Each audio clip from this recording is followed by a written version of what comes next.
Asalaamaaleykum mbooloo mi pour ne pas avoir à faire un discours à la fois en wolof et en français, je vais mixer, je vais parler à la fois dans les deux langues et au final ce sera compréhensible avec des tranches en wolof et en français.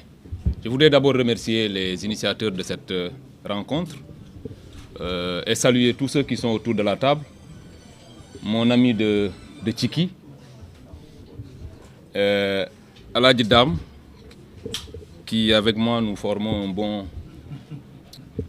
un bon duo de fantassins du régime. Et ce duo peut se prolonger au niveau de Cheikh Bara Ndiaye, de Babo. Je suis à la fois satisfait de parler en troisième position parce que les deux premières interventions, ñaar ñi njëkk a wax que man, à savoir Babo et Cheikh Bara, ils ont techniquement bien disséqué le sujet. On a présenté la question sous toutes ses formes. Après, question technique, là, j'y reviendrai tout à l'heure. Et j'avais, en venant, je ne voulais pas parler après Dame. Parce que vous connaissez très bien Dame Mbodj. Moom bu waxee du ma mën a wax. Donc loolu laa doon ñaan di ñëw di kii et yàlla defal na ma ko. Alors, man je voudrais par rapport à cette sortie de ce qu'il est considéré, ce qu'on appelle les avocats du président Macky Sall, d'abord ma def benn constat de façon préliminaire mooy dëkk bi léegi am na yoon. Li tax ñuy wax ni dëkk bi am na yoon mooy ñun de nekk nañ fi pendant 12 ans. Tous les textes ont été violés. Tout à l'heure, lui, il a parlé de la violation d'un certain nombre de textes et de décrets d'application. Mais sous Macky Sall, les gens n'avaient aucun droit. Moom tey, il envoie des avocats. Envoyer des avocats, c'est quoi? C'est que da nga bëgg ñu respecter say àq ak say yelleef. Mais Macky Sall, des centaines de Sénégalais, dont moi, Dambo, ñun ñi ñëpp, ils ne respectaient pas nos droits. Donc, ne serait-ce que loolu bu ñu ko fàtte nañu noté ni moom rien que le fait qu'on lui permette d'envoyer des avocats dans ce pays après tout ce qu'il a fait mu dem taxaw envoyer ay avocats ñu ñëw ne dañ koy défendre loolu il faut le célébrer parce que c'est un ancien dictateur, un ancien fossoyeur de la démocratie et des droits moo ñëw taxaw ne respecter leen samay droits. Qu'à cela ne tienne ñun duñ ko topp ci loolu les gens vont certainement respecter ses droits. Mais il faut le noter, Macky Sall, sous son magistère, le droit avait disparu. Le droit, c'était au gré de son humeur. Ku mu mere wala ku mu yaakaar ne yaa ngi menacer ses intérêts mënoo fexe ba doo dugg kaso boo tëddee sa néeg tëju fa sax dañ la fekk jàpp la créer la un motif. Ça, c'était ce que je voulais dire de façon donc préliminaire. Alors, parce que bu ñu desee uniquement sur la question ñu apprécier ko techniquement on ne va pas traiter la question politiquement. Or par rapport auquel Macky Sall lan lañ ko toppee ba mu jël ay avocats lan lañ ko toppee c'est-à-dire que nañ ñu wax quelle est la juridiction aujourd'hui qui poursuit Macky Sall? Il n'y a aucune juridiction. Maître sûr on l'a bien écouté. Vous savez gis nga tubaab yi ñoom ba léegi dañoo jàpp ni sa stratégie de défense, c'est de dire que dette cachée amul parce que rapport yi koy firnde gisuñu leen. Il est venu de France juste pour dire ça. Xanaa daf ñoo xeeb. Je pense qu'il maître sûr. Aujourd'hui au Sénégal, nous comprenons mieux et en droit, nous avons des références quand même au niveau du Sénégal. Alors, l'une des contradictions de maître sûr, c'est mu ni moom gisul rapport yi.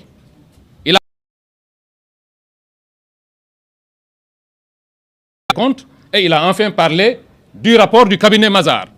Mais là où il nous prend, pour parler un peu comme les enfants, il nous prend pour des oiseaux, comment est-il capable, lui, de savoir qu'il y a eu des gens qui ont refusé de signer? Li ñu bañ a signer noonu mooy rapport bi. Et c'est ça qu'il dit qu'il n'a pas. Il parle à qui? A fait de procès. Macky Sall, il n'y a aucune affaire contre lui. C'est à la limite des incidents diplomatiques. C'est-à-dire yow nga ñëw dans un pays, on n'a pas encore engagé de poursuite.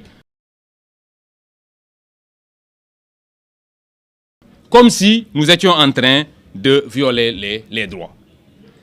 La question, comme l'a dit tout à l'heure Babo, est une question technique. Ce n'est pas un avocat qu'il fallait aller chercher. Cadre d'une instance.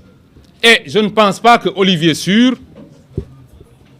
ait des références sérieuses en matière de finances publiques. Pour le moment, on n'en est pas encore là. Qui le défendent. Nous ñoo wax dans ce pays ba nit ñi jàpp ni dette cachée amul. Dama bëgg retourner affaire bi neneen. Une dette mooy lan mooy loo leb. Le gouvernement du Sénégal, attaché à la transparence, pensait que nous allons aller inventer. Parce que la dette cachée, c'est une déclaration pour nous. C'est de dire qu'il y a 4 850 milliards qui sont quelque part, qui sont une dette. Mais quand on le déclare, ça veut dire qu'on va le payer. Damay xeex Macky au point que n'a créé dette cachée de 4 000 milliards, ma war koo fay uniquement pour avoir Macky Sall. Nous avons créé 4 milliards de dettes. Et je vous dis que c'est tellement grave que, non seulement, en fait, une dette correspond toujours à, c'est une forme de financement. Ñi ko def ngeen yaakaar ni waruñu leen woon a topp bu yàgg. Man wax naa ko depuis l'année dernière Dame, j'ai dit que gis nga nit boo jàkkaarloog moom damay jël toujours cette métaphore qui bu ngeen jàkkaarloo lu mu la ragal bu xaaree 1 minute ñëwoo au bout de 5 minutes boo ñëwul koy daan mais nañ ko teel a daan balaa moo guddi ay arbitre dit arrêté match bi ñu naan match nul ak yooyu. Donc ce que je voulais dire c'est que ñoom li nga xam ne jël nañ ko ci dëkk bi li nga xam ne def nañ ko on a dit tout à l'heure ils devaient raser les murs. Non, ils ne rasent pas les murs, on les rase. Parce que ñun ñii quand je dis raser on te rase kaso moom balaa nga faa dugg yow mosoo dugg de ah. Si d'accord bon balaa nga faa dugg dañ lay wat mais il faut les raser dëkk bi ku def loolu dañ la war a wat nga dem tu vas en répondre loolu noonu la dëkk di doxee. Macky Sall li mu def nii te lii nii lu ndaw la par rapport ak li nga xam ne moom lañ ko war a mën a reprocher yëpp mooy li may wax la réponse politique proactive dañu leen a seetaan ba ñoom je vous ai dit il y a quelques semaines commencé nañ jàpp confiance tout à fait au départ nous n'entendions pas parler le président de la République l'ancien président de la République et ses acolytes ses suppôts de l'APR mais tey jii wax na ñoo wax a wax ba commencé sax wax ni ñoom dañ ñuy porter plainte.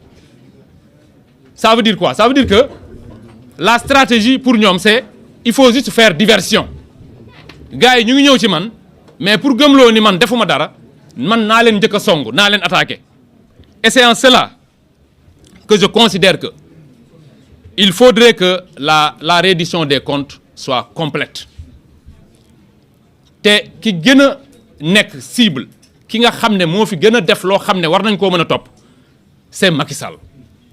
Macky Sall a mis en place un système global de prévarication, de tricherie. Tout était faux sous Macky Sall. Tout était faux. Li vrai woon li nekkoon dëgg mooy lui il s'appelait Macky Sall et les noms de ses ministres. En dehors de ça loo dugg rek ay naxa nga ca. Parce que la manipulation suprême dans un État waa FMI sax mënuñu koo gëm. Avec cette dette-là nga xam ne dañoo engagé inutilement le peuple sénégalais. Violant toutes les règles, s'immisçant dans les compétences de l'Assemblée nationale. Ñooñu dañ leen a war a wër et on doit les sanctionner. Aujourd'hui, Macky Sall il anticipe sur ces questions-là. Xam na ni les vraies questions pour moi li ñu war a toppee Macky Sall ce n'est même pas ça. Les vraies questions, c'est l'ensemble des personnes qui entre 2021 et 2024 ont subi soit un emprisonnement sans cause, soit c'est par là que je vais clôturer. Bu delloo si Macky Sall, ça retournera sur son parti. Le parti APR ne peut pas survivre à ce qui va arriver dans quelque temps. Mënta nekk. Parce que dans l'histoire du Sénégal, jamais aucun parti ne s'est permis cela. Ils se sont permis des choses, ils ont été à la place de l'État organisant une justice parallèle. Justice parallèle mooy lan? Fii état rek moo am droit wu rey nit sous certaines conditions ñoom jël nañ ay nervi yu rey nit fii état rek moo am droit jàpp la indi la il y a parmi les pastefiens am na ñoo xam ne du police moo leen jàpp c'est l'APR qui c'est comme si man ma jël la sécurité actuelle d'Ousmane Sonko et je me mets à arrêter des Sénégalais c'est ce que faisait l'APR loolu bu ñu demee nii tout cela ne passera pas ces anticipations ces constructions intellectuelles ces convocations de petits sorciers que moi je me bats et je considère que c'est pour ça que les Sénégalais nous ont élus nous arriverons à un moment critique où les gens de l'APR répondront et l'APR va mourir de sa belle mort